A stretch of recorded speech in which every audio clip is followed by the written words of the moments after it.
Oke, bismillahirrahmanirrahim. Assalamualaikum warahmatullahi wabarakatuh. Apa kabarnya solih-solihah? Semoga selalu dalam lindungan Allah dan selalu semangat belajarnya.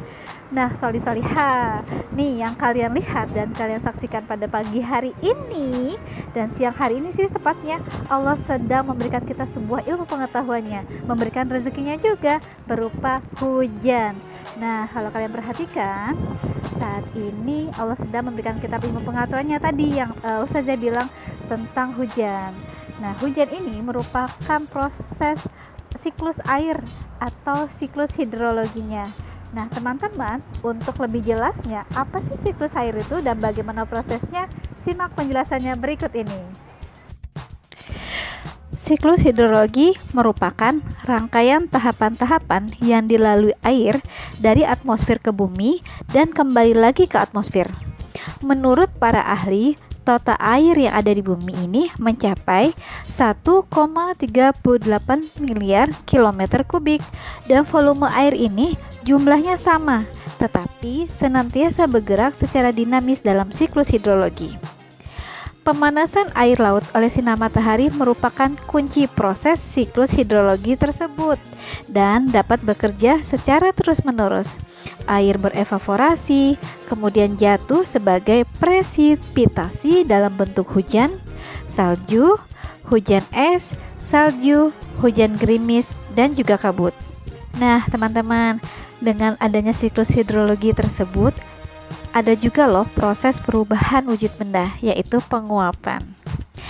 Untuk membentuk suatu siklus hidrologi tersebut, terdapat beberapa proses yang terjadi di dalamnya, antara lain evaporasi, transpirasi, kondensasi, prestisipasi.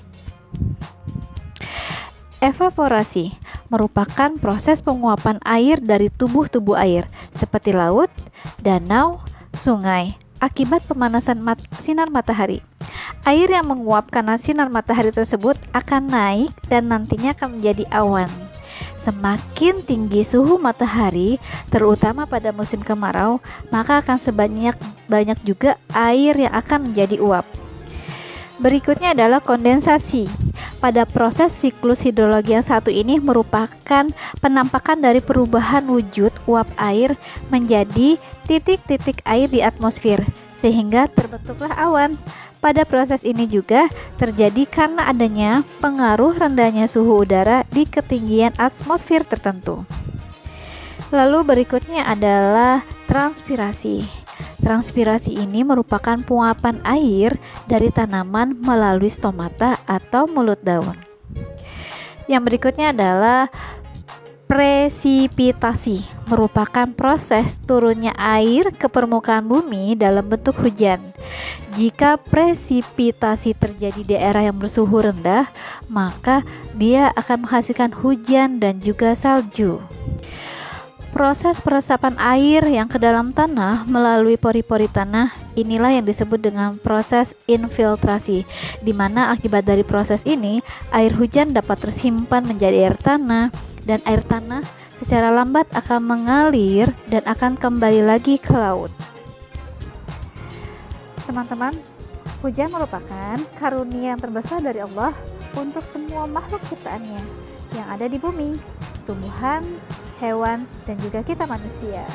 Dan salah satu keutamaan dikabulkannya doa adalah ketika hujan. Dan juga teman-teman pasti tahu ya, dan masih ingat doa ketika turun hujan. Yuk, mari sama-sama kita membacanya.